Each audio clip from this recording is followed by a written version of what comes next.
सब खां पहिरें त सनी साहब जी महिरबानी जो हिन हेॾे ॼाण भरे मिड़ाके में मूंखे अचण लाइ चयईं ऐं हिते अची मूंखे ॾाढो नयूं शयूं सिखण जो मौक़ो मिलियो, नयूं शयूं ॿुधण जो मौक़ो मिलियो।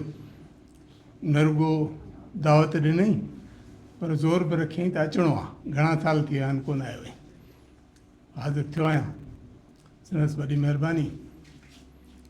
हिते अचे ॾिठुमि त MS Panwar institute of Sindh studies, इन खे जे मां अंग्रेज़ी में पढ़ां त सिर्फ़ु 2 अखर मिलायांसि MS Panwar is the institute of Sindh studies, त मुंहिंजे ख़्याल में MS पंवर साहिब जो डेफिनेशन ठही पियो। MS पंवर आहे इंस्टीट्यूट ऑफ सिंध स्टडीज़।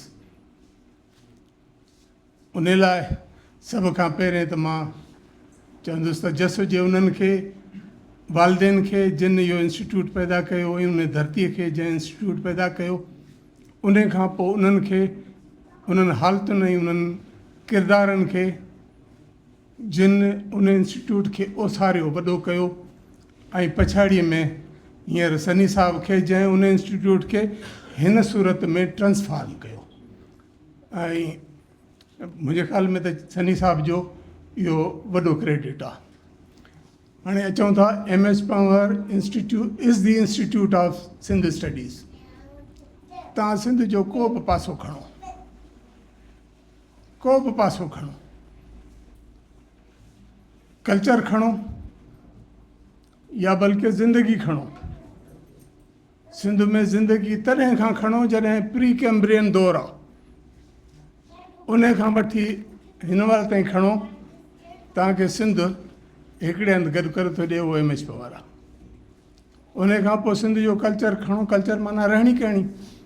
रहणी कहणी में रुॻो इहो कोन्हे को जेको जंहिंखे ओछण थो चइजे। ओछण हिकिड़ो पासो ज़रूरु आहे जंहिं ते अॼुकल्ह सिंध जो सकाफ़त ॾियारो मल्हाइजे थो, माना अजरक टोपी या का ॿी शइ, पर रहणी कहणी में हर शइ शामिल आहे। छा खाधो, छा पीतो, छा वे ऑफ लिविंग, घरनि जी कंस्ट्रक्शन, ऐं मतिलबु त साज़ सुरूद राग विंदुर विरूं, खाधो पीतो, मज़हब, माण्हुनि जा पाण में रवैया, या इहे सभु शयूं पंवर साहब वटि तव्हांखे मिलनि थियूं। पंवर साहब खे तव्हां पढ़ो, तव्हांखे हर शइ मिले थी। इहा पर उन खां पोइ तारीख़ में इहे सभु शयूं आहिनि। तारीख़ आहे, जाग्राफ़ी आहे। जाग्राफ़ी खे त या क्लाइमेट आहे। जाग्राफ़ी खे, तारीख़ ऐं जाग्राफ़ी खे गॾाए नंढड़ो करे नक्शनि जे रूप में पंवर साहब ई आहे जंहिंजा वधि में वधि नक्शा आहिनि। ऐं पाण ॿुधाईंदो हो, संदसि सांस कचहरी मुंहिंजी थी जॾहिं मूं पहिरियों संदसि किताबु छापण लाइ बल्कि छापियो, त पोइ जॾहिं साणनि वटि वियुसि मां साणनि वटि, इहा रिक्वेस्ट खणी, इहा रिक्वेस्ट मां ॿियनि खे बि कई, पर इहा रिक्वेस्ट खणी हुई त साईं मूंखे सूमरनि ऐं उन्हनि जे सिंध ते राज बाबति को मुस्तनिद, को ऑथेंटिक डॉक्यूमेंट को मूंखे ठाहिण जो शौक़ु आहे। सो हाणे महिरबानी कयो त ॿियनि वटि बि वियोसि, पर उतां उहा मोट जेका मिली उहा ॿुधायां कोन थो, छो त कंहिंजी तज़दीक करणु मुंहिंजो मक़सदु कोन्हे। साईं उथंदी मूंखे चयो त यार 90 सुफ़ा त मुंहिंजे कोरोना जी कंडीशनरी में अथई, जे वधीक घुरिजनि त मूंसां गॾु हल, त उन दौर जा फिटल माग हली था ॾिसूं, उन दौर जा आर्टिफैक्ट्स हली था ॾिसूं म्यूज़ियम्स में, ऐं उन जूं तस्वीरूं कढ त हिकिड़ो नई शइ ठाहियूं था। ऐं उहा नई शइ ठाहीसीं 2003 में, उहो छपिजी पधिरो थियो, an illustrated historical atlas of Soomra kingdom of Sindh, जंहिंजे बारे में वॾनि महक़िक़नि, सॼी दुनिया मां उन जी डिमांड आई। वॾनि महक़िक़नि वॾियूं ॻाल्हियूं कयूं, पर मां हिकिड़ो रुॻो तव्हांखे वाक़ियो ॿुधायां थो उन हवाले सां। त मूंखे हिकिड़ी दावत मिली, त उहा दावत आहे उन में तूं अचिजांइ। हिकिड़े किताबु हिकिड़े माण्हू मुंहिंजे हथ में ॾिठो ऐं चई त यार हिन दावत में अचिजांइ, छो त उते जेको आहे सो अचिणो आहे चीफ गेस्ट थी करे डॉक्टर मुबारक अली। मां हली वियुसि, उते डॉक्टर मुबारक अली साहब सां मुलाक़ात थी। इतफ़ाक़ी ॻाल्हि, मां किताब बि कोन खणी वियुसि, चहिरो माण्हू अहिड़ो, किताब बि कोन खणी वियुसि, पर जॾहिं वञी मिलियोसां त ॻाल्हि कईमांसि त चई यार इहो किताबु त मूं वटि पहुतल आहे। ऐं सिंधी अदबी बोर्ड जेको सिंध जे तारीख़ जो हिकिड़ो सीरीज़ ठाही, उन सीरीज़ में इहा कड़ी खुटल हुई, इहा कड़ी MS पंवर साहब पूरी कई। मुंहिंजे ख़्याल में इहो तमामु वॾो रिमार्क हो, ऐं मुंहिंजे लाइ त ख़ासि तौर ते जो मुंहिंजी महिनत खे इहो रिकग्निशन मिलियो, मुंहिंजे लाइ इहा तमामु वॾी ॻाल्हि हुई। ऐं इहो ज़ाहिर पंवर साहब जे करे हो। ऐं मुंहिंजो पंवर साहब सां उन खां पोइ जेको वास्तो ठहियो, ऐं त जॾहिं किताबु ॾिनोसीं डॉन खे तबसरो करण लाइ, त नियाज़ी साहबु हुयो उन्हनि जो, उनखे उन्हनि ॾिनो तबसरो करण लाइ, ज़मीर नियाज़ी साहबु। उन मूंखे मुंहिंजो फ़ोन नंबर लिखियलु हो, मूंखे फ़ोन करे चई मुंहिंजे घर अची यार तोसां मिलणो आहे। मां वियुसि जनरल्स कॉलोनी में कराची में। मूंखे चई यार हीअ किताबु पाकिस्तान में छपियो आहे, कराची में छपियो आहे? मुंहिंजो चई हा बिल्कुलु कराची में छपियो आहे, पाकिस्तान में छपियो आहे, MS पंवर पाकिस्तान जो ई माण्हू आहे। उन खां पोइ उनखे जेको तबसरे खे उनवान ॾिनई उहो ग्लिम्पसिस ऑफ सिंध। त MS पंवर साहब माना सिंध हिकिड़ो न्यूज़ चैनल इशू पियो थियो उर्दू में। उन्हनि जॾहिं ही वेब ते आया न्यूज़ चैनल्स, हूअं त न्यूज़ चैनल्स हलंदा हुआ पिया डिजिटल मीडिया ते, मतिलबु इलेक्ट्रॉनिक मीडिया ते, पर जॾहिं डिजिटल ते आया त हिकिड़े मूंखे चयो त यार MS पंवर साहब जो को आर्टिकल मूंखे उर्दू में ट्रांसलेट करे ॾिए त मां पंहिंजे वेब ते हणां। मूं पंवर साहब जो आर्टिकल हुनखे ट्रांसलेट करे ॾिनो, एंटीक्विटीज़ ऑफ कराची, कराची की क़दामत, त कराची केतिरो पुराणो आहे। उन में पंवर साहब जेके मतिलबु शयूं ॾिनियूं आहिनि, जेके हवाला ॾिना आहिनि, उन्हनि जे हिसाब सां पंवर साहब जो ख़्यालु आहे त कराची 2300 खां 2400 साल पुराणो शहरु आहे। ऐं उन में मतिलबु एतिरियूं मतिलबु सबस्टेंशियल शयूं आहिनि जेके उन्हनि खे न कर नथो करे सघे को। पोइ हुन माण्हू वटि ॿियो त को जवाज़ कोन हो, पर मूंखे चई यार हीअ हेतिरी वॾी नॉलेज आहे, इन लाइ मूंखे डिस्क्लेमर हलाइणो पवंदो त सिंध जो माण्हू हेॾी ॼाण रखे थो। उन न छापी, हिमत न करे सघियो त हू छापे, पर चई इन जे लाइ मूंखे डिस्क्लेमर हलाइणो पवंदो। त पंवर साहब जी हिकु त इहा ॼाण हुई। ॿियो जेको बि तव्हां आस्पेक्ट खणो न सिंध जो, कल्चर खणो, एग्रीकल्चर खणो, इरीगेशन खणो, पाणी जा नेकर खणो, सिंधू जा वाकरा खणो, या कोहिस्तान जूं नयूं खणो, नयुनि खां हिकिड़ीअ खां वठी ओ पछाड़ी ताईं तव्हां बारण खां वठी वेंदे लियारी नए ते हलिया वञो, मलीर ते हलिया वञो, खदे जी, मोल, लंघे जी, फलाणी सभु सुक बारण उन्हनि ते हलिया वञो त तव्हांखे उहो बि मिलंदो त बाबा इहा नए जो कैचमेंट केतिरो आहे। कैचमेंट जेके टेक्निकल माण्हू हूंदा सम्झंदा हूंदा त जेतिरे इलाइक़े में जेका वस जो पाणी खणी उहा नए हले थी, उहा उनजो कैचमेंट आहे। उनजो कैचमेंट केतिरो आहे, उहा केतिरो पाणी खणी हले थी, केतिरो पाणी जर खे भराव थी ॾिए, ऐं केतिरो पाणी अॻिते वही थो वञे, इहो मतिलबु सभु तव्हांखे मिलंदो पंवर साहब जे कम में। ऐं उन खां पोइ उन पाणीअ खे खणी वञी, मतिलबु अॻु में त सिंध में थींदी हुई, या सिंध में या सॼी दुनिया में बि ईअं थींदो हुजे त, पर पंवर साहब जो फोकस आहे सिंध। अॻु में थींदो हो त पोख थींदी मींहाणी, मींहं ते, मींहुं जिते उठो उते। हींअर बि कुझु इलाइक़नि में मींहं ते ई थिए थी, मींहुं उठो ज्वर पोखे छॾियूं, या बाजरी पोखे छॾियूं, ग्वार पोखे छॾियूं। उन खां पोइ थी जेका अहसासु सैलाबी, जेका दरिया ॿोॾि कंदो त उन जी ॿोॾि ते जेका पोख थींदी सैलाबी। उन पोइ जेका अञा इन खे वधीक डेवलप जंहिं कयो एग्रीकल्चर खे, उन कयो इरीगेशन, माना रेज करणु। ऐं इतफ़ाक़ सां सन्नी साहब सां मतिलबु इहो मुंहिंजो लिंक बस ईअं बि ठहियो त शफ़ीक़ अली जो साहिबा 2009 में हिकिड़े कराची में कॉन्फ्रेंस हुई।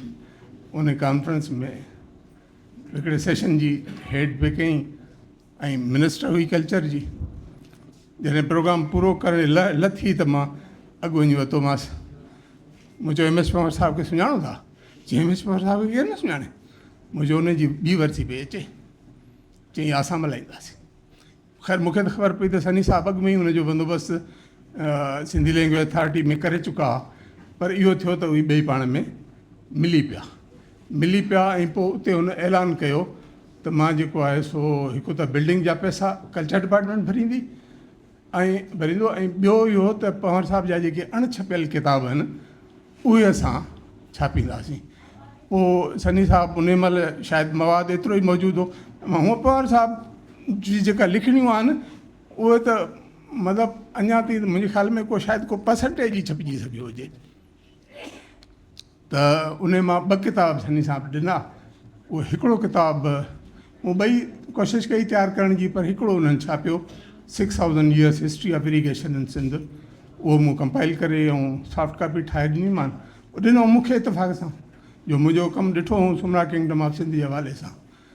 उहो उन छापियो, वरी उनखे मूं सिंधी में ट्रांसलेट करे उन रेज खे रेजाणी तारीख़, सिंध जी रेजाणी तारीख़ जा 6000 साल, ऐं उन में मूं हिकिड़ी कोशिशि इहा कई त उन जा जेके 77 नक्शा हुआ सिंध जा तारीख़ी नक्शा, उन्हनि खे अखर अखर सिंधीअ में कयूं।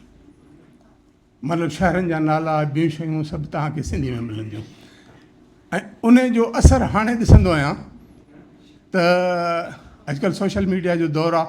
सोशल मीडिया में या अॻु में बि जेके लिखण वारा लिखंदा हुआ उहे हाणे बि सोशल मीडिया ते बि आहिनि।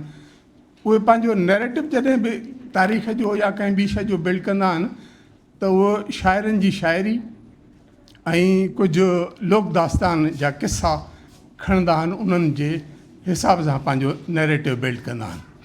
पर हाणे मूं इहो ॾिठो त उहे जेके नक्शा मूं सिंधीअ में ट्रांसलेट कया हुआ, कुझु माण्हू उहे नक्शा खणी पंहिंजो नैरेटिव बिल्ड पिया कनि। इहा नई शइ मूं ॾिठी ऐं इन ते मूंखे ख़ुशी आहे जो ऐं पर इहो सॼो जेको आहे उहो MS Panwar is the institute of Sindh studies. हिकिड़ी पंवर साहब हिकिड़ी ॾिनी हुई प्रेज़ेंटेशन हिकिड़ी NGO में कराची में, उहा मूं वटि इतफ़ाक़ सां मौजूदु आहे, पर उहा ठहियलु हुई MS वर्ड में। मूं उनखे पावर पॉइंट में बाक़ाइदे प्रेज़ेंटेशन कयो आहे, पर उन जूं काफ़ी स्लाइड्स आहिनि, 100 खां मथे स्लाइड्स आहिनि जेका की हलाइजनि तॾहिं बि तक़रीबन 1.5 कलाक लॻी वञनि। उन पंवर साहब जो हिकिड़ो जुमिलो आहे त हिस्टोरियन जेके आहिनि उहे घणो करे क्लाइमेटोलॉजिस्ट कोन हूंदा आहिनि। आबहवा या क्लाइमेट खां उहे वाक़ुफ़ु घटि हूंदा आहिनि, ऐं जेके क्लाइमेटोलॉजिस्ट हूंदा आहिनि उन्हनि जी वरी हिस्ट्री सां दिलचस्पी कान हूंदी आहे। पर हिन शख़्स में इहे ॿई शयूं शामिल आहिनि, हिस्टोरियन बि आहे, क्लाइमेटोलॉजिस्ट बि आहे। नासिर पंवर साहब ॻाल्हि कई ground water in Hyderabad and Khairpur divisions, छो त उन ज़माने में 1 यूनिट में सिंध कोन चई सघिबी। पोइ इहे 2 डिवीज़नूं हुयूं, उन्हनि 2 डिवीज़नुनि में जो नालो खयूं पंवर साहब त ground water in Hyderabad and Khairpur divisions. उन्हनि जो उनजो मूं सिंधी में ट्रांसलेशन कयो सिंध में जर जो पाणी। ऐं उन जर जे पाणी खे ॾिसंदो तव्हां त जेको मूं पढ़ियो वरज़ारा ट्रांसलेट कंदे वरी पढ़णो पियो, त उनखे जॾहिं मां ॾिसंदो आहियां त मूंखे लॻंदो आहे त MS पंवर साहब जो जेको सॼो कमु आहे उन्हनि खे अगरि इहे मां ॾार ॻणियां त उनजो थोरो उहो किताबु थींदो आहे, नंढिड़ो किताबु। पर छो त उन में क्लाइमेट आहे, बल्कि हिकिड़ो किताबु जेको कल्चर डिपार्टमेंट न छापियो रहिजी वियो, उन जो टाइटल हो climatic changes and their impact on history of Sindh. Climatic changes जेके आहिनि, आबहवा जा फेरा जेके आहिनि, उन्हनि फेरनि सिंध जी हिस्ट्री कीअं पिए ठाही आहे। जीअं रेजाणी तारीख़ में आहे त रेजाणीअ रेज जेको आहे इरीगेशन जेको आहे, उन इरीगेशन सिंध जी तारीख़ कीअं ठाही आहे, इहो किताबु ईअं इन ते आहे। जॾहिं खां रेज शुरू थियो ऐं उन रेज, छो त इंसान ॿुधाए थो त इंसान जेको सिंध जो माण्हू हो उहो हिकिड़े हंधि वेठो वेही ऐं उन जॾहिं घर ठाहे वेठो त उनजो सबबु इहो त उन एग्रीकल्चर कई, उन पोख कई। उन खां अॻु में त अंटर गैदरर हो, उन खां जॾहिं उहो उन एग्रीकल्चर कई तो घर ठाहे वेठो त हिन जेका एग्रीकल्चर कई अथऊं हिन खे संभालिया पोइ उन एग्रीकल्चर खे जंहिं शइ बूस्ट ॾिनो उहा इरीगेशन हुई ऐं पोइ उन इरीगेशन खां पोइ कल्चर जेका हुई उहा कल्चर सिविलाइज़्ड थी सभ्यता जंहिंखे इंडस वैली सिविलाइज़ेशन था चऊं सभ्यता सिंधु माथर सभ्यता उहा उन इरीगेशन डेवलप कई